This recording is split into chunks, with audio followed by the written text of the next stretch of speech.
Hello, my name is Mr. Asprey, and this is my IGCSE Edexcel Series 2, and this is number 6, Transformations, and I have done this by hand, and I'm going to talk over it. So let's go, Mr. Asprey from the past. Come on. On the grid, reflect the shaded triangle in the line y equals 2.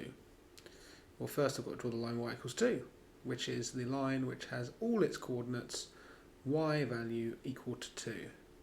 So 5, and the distance perpendicularly from the line to that point is 3 squares. So I go 3 squares past the line, and that is the corresponding pair, so point. So there I've done 3 to the line, so 3 past the line, and here 1, 2, 3, 4, 5, 6. So 1, 2, 3, 4, 5, 6. And as long as it's in a perpendicular line from the mirror line, then you can just count the squares and that will be your reflection. Okay, next question, and it asks to fully describe the transformation of maps A onto B. So I can tell that this is a rotation just by the way that the shape has been orientated around a different way now. So what I'll do is I'll get my tracing paper, which you're allowed in your exam. So make sure you do have some, and I'll line it up at the top so that it's flush with the grid, so it's perfectly at right angles. It makes it much easier when it's like that. And then I'll just trace the shape which we're going to transform, and then what I'm going to do is I'm just going to guess that it's at the origin where the center is. So I'm going to put my pencil on the origin, I'm going to twist it around, and bingo, that lines up pretty much perfectly. Yeah, so that's all good. So that's a 90-degree turn that is anti-clockwise, and it's centered at the origin. So all I need to do now is just write that down. So rotation, 90 degrees, anti-clockwise, about the origin.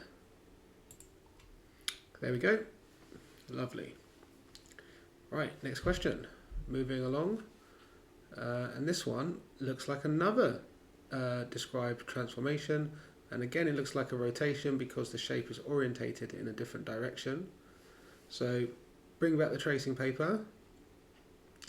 Again, make sure that it's flush with the top of the grid, like that. Draw on the shape which you're going to transform, and just double check that that is the one you're transforming. Yes, it's P onto Q. Try the origin again, because 90% of the time it is the origin. And there we go. That one lines up perfectly, and that was a 90-degree turn clockwise. So I'll just write that out. And there we go. And just make sure you have to write the actual transformation, which is a rotation, 90 degrees clockwise and centered at 0, 0. So 3 things you need to write there. The direction, the angle. Oh, next question. Sorry, I was talking too much there. Reflecting the line y equals x. Okay. Actually, let me just pause this so I can talk about y equals x. Now, the actual grid there is 6 along and 7 up, because they want you to draw a line just going diagonally from the origin to the top of the grid, because people do that. So that's why they've made the grid not like a square, slightly rectangular. You need to draw your line so it goes through all the points 6, 6. So for example, look there, that would not be good, but this is good. So 6, 6 to 0, 0, that is the line y equals x. Don't fall for the trap of actually drawing a line which just goes right up to the corner, because that wouldn't necessarily be the line y equals x. Okay, so now, how far is that perpendicularly to the mirror line? Well, it looks like a diagonally 1 square, so I go diagonally 1 square past. And that one there, diagonally, is 1.5, so I go 1/2 and 1 past. And the first one I did was actually on the mirror line, so that doesn't need to change at all. Okay, great, so line that up, connect up all the dots, and you've got yourself and it says label it R as well, so there it is. Again, just make sure when you do y equals x, you actually go through the points, like 6, 6, 5, 5, 4, 4, and so on. Okay, so this is a rotate, so again I'm going to use my tracing paper. I'm allowed to use it, it makes it easier, so why wouldn't I? Let's line it up nice and flush. That again makes it easier, so it's lined up at the top. Sketch the shape that you're going to transform. It says about the origin, so you put your pencil on the origin and then you spin 90 degrees clockwise, so like that, and then all you need to do is just carefully draw the shape underneath your tracing paper. So just fold one end up like this, just to allow your hand to get in. Double check as you go along to make sure that you're drawing it in exactly the right place, and then finally just do a triple check at the end just to make sure it's perfect, and that one looks absolutely perfect. Okay, next one. Describe the single transformation that maps A onto B. Well, the shapes are not orientated any differently, so this is a translation, which means that the shape is just moved. So I pick one corner and I go along 4 to the right, and I go 2 down to get to that same corresponding corner. So I write translation by the vector, come on, by the vector, yeah, and then I draw a large bracket, and it's 4 to the right, so that's positive 4, and it's 2 down, so that's negative 2. So the number on top corresponds to the horizontal, the number on bottom corresponds to the vertical. Positive is right, negative is left, positive is up, negative is down. Okay, right, next one. Describe the single transformation that maps A onto B. So this is an enlargement. I can tell that because the shape's got bigger. So the first thing I do is I write enlargement. And I can find the scale factor just by looking at one corresponding side. Yep, that's 1. I don't know what I'm pointing at down there. What am I doing? I have no idea. What's your finger pointing at? Anyway, sorry. Scale factor of 3, because shape A has a side length of 1 and shape B has a side length of 3, so it's 3 times bigger. Now we've got to find the centre. So we go from the enlarged shape back to the original and just continue a line downwards. So going through the corresponding points, so that's the top of the triangle. Next I'll do the bottom left corner, so I'll go through the corresponding points on B and A and then carry that on. And then I'll do the same as well for the final one, just to double check to make sure they all meet up at the same point, which they do, and that point is the centre of enlargement, and that point there is 3, 0. So I write centred 3, 0. Lovely. Right, now it's asked me to translate triangle A by the vector -4, 3. So I pick a point, pick the top of the triangle, and I'm going to go 3 to the left because it's -4 in the horizontal. So that's 4, so 4 to the left, and then I'm going to go 3 up because it's positive 3 in the vertical. And that's where my top of my triangle is. So I could do another point, but what I'm going to actually do is I'm going to draw the triangle from the top, and because I know that all the points will translate to, well, where I've just drawn it. And what I might do is I might check one other point. It's probably what I should have done. That's pretty sloppy of me not doing that, really, because you want to make sure that you check at least 2 points and make sure they line up perfectly. Okay, describe fully the single transformation that maps A onto B.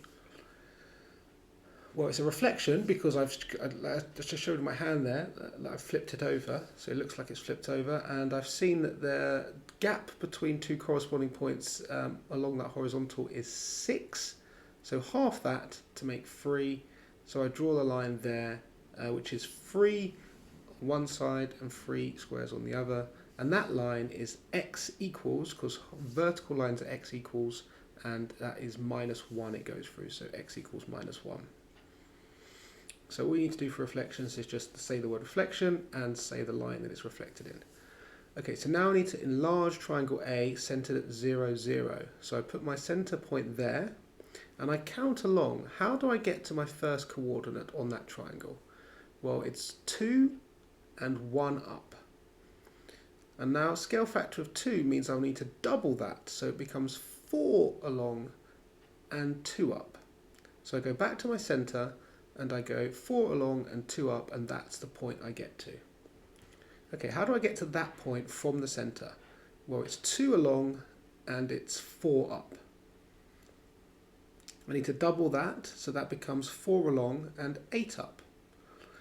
So I go 4 along and I go 8 up. That's my new point. And then the final one, how do I get from there, from the centre? I go 4 along and 1 up. So 4, 1 is the vector, and doubling that vector gives me 8, 2. So from the centre again, I go 8 and then 2. And that is my enlarged shape. You can do it with lines as well, but personally I prefer to do it with vectors. But you can also check using lines to make sure that they go back to the centre, a bit like what we did when we described the transformation enlargement. Okay, what have we got here? Rotate 180 degrees minus 3, 2. So this means I need to get out my tracing paper again. Come on, hurry up. Yes, minus 3, 2. Oh, right, yes. Find where the point is first. That's the good thing to do. So minus 3, 2 is 3 along and 2 up from the origin. Line up the tracing paper so it's flush with the top and even flush with the side. Makes it even easier. Draw the shape nice and neatly. And then you're going to want to, spin around from the centre. And 180 degrees means half a turn, so it goes all the way up there. That looks nice and neat. It's lined up perfectly. Again, I can tell that because the tracing paper should be flush with the grid, because that's how I started, so that's how it should end as well. So drawing that on just by lifting up the tracing paper, sketching the shape, and then just keep putting it down to make sure that I've not gone too far and I'm still in the right position. Okay.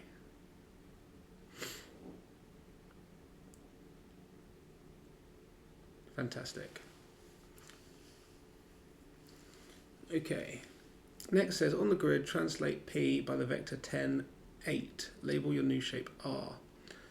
Well, I pick one corner and I just move that corner 10, 8. So I'm just counting along 10 spaces because it's 10 is positive, so it means you go to the right on the horizontal, and then 8 is positive, which means you go 8 up on the vertical. And that is where my new point is. I'm pretty sure it is anyway. And then what I can do is just draw the shape from that point. So that is the top right corner, so I must draw the shape from the top right corner. Okay, and it says label the new shape R, so I will probably do that, or am I going to forget to do that? There we go, yeah, let's go. Okay, oh, and this time I'm actually going to check to make sure that the bottom left lines up with the bottom left, which is very good of me. That is very, very good, Mr. Asprey of 2 hours ago. Well done, you. That is very good. Okay, recording this on another day, but let's carry on. So the next one is a transformation, and it says, and I can see that the T has got bigger, so it's an enlargement. And now what we need to do is find the scale.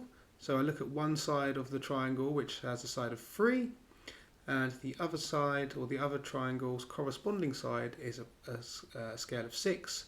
So 6 divided by 3 is 2, so that is a scale factor of 2.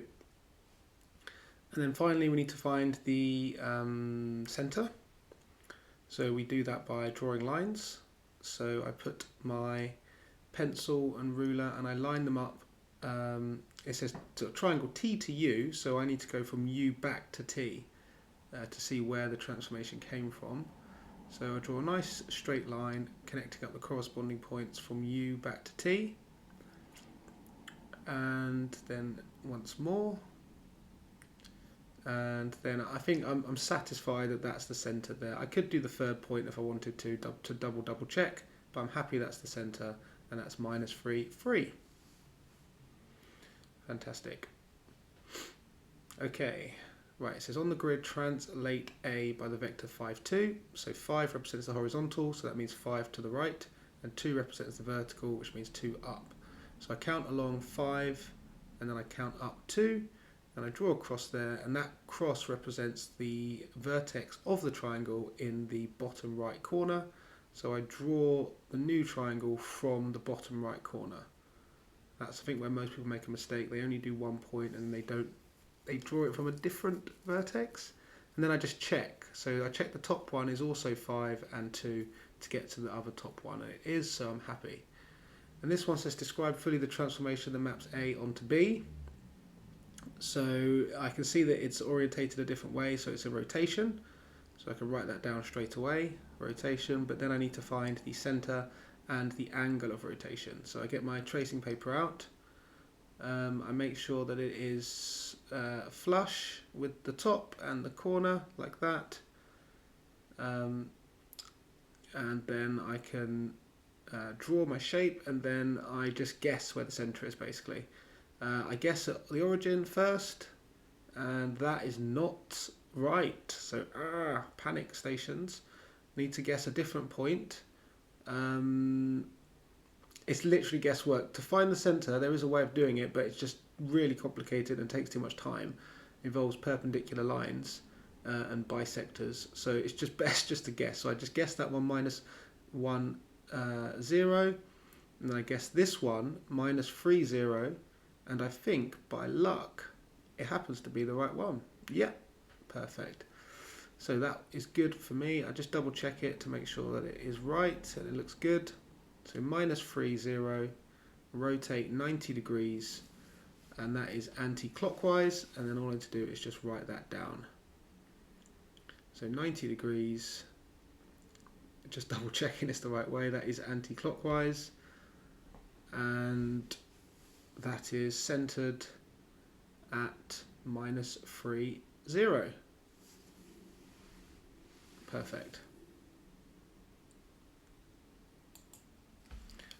Okay, next question, and it says, what is the transformation that maps A onto B? Well, I can see that that is flipped over, so it's reflection. So we can't see this, it's out of shot, but I would have written down reflection there. And then that is 1, 2, 3, 4, 5, 6, 7, 8 squares across. So I half that to make 4, so the line is going to be there.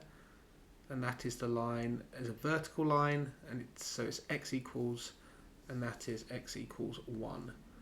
So I assume that I'm writing reflection in the line x equals 1. Yes, perfect. And now it says describe fully the transformation that maps B onto C. Well, that's another rotation. I can see that because of the way that this shape is orientated a different way. There we go. Nice new bit of tracing paper, and I just sketch the shape, and then always try 0, 0 first, because most of the time it is 0, 0. So put your pencil on 0, 0, spin it round, and look at that. Perfect. So that would be 90 degrees clockwise about the origin. Perfect. Okay, next question, I think it's the final one, and it says reflect in the shape with the line x equals 6. So you draw a vertical line, because x equal lines are vertical, through the point 6. That corner was on the line, so it stays there, but this corner perpendicularly is 4 away from the line, so I go 4 past it. That vertex there is 3, so I go 3 past. This one, 1, 2, 3, 4, 5, so I go 1, 2, 3, 4, 5 past. And I think that's it, including the one which is actually on the line, which won't change. Then you could just collect them up in the same way they're connected up on the other side. It's actually quite tricky to imagine, but yeah, that should do the job. There we go. Perfect, job done. And then we go down, and this one says describe fully the single transformation that maps P onto Q. Well, you can see that the shape's got a lot larger, so it's an enlargement. we can count the number, that side is 1 and that side is 3, so 3 divided by 1 is 3. So it's a scale factor of 3. And then finally the centre, I go from the one corner of Q back through P, and we can see if I do that for 2 of them, they both meet at the origin. I could do it for the third one as well, but I'm pretty confident that the answer is 0, 0 at the centre. Okay, hope you enjoyed that. See you next one. Bye for now.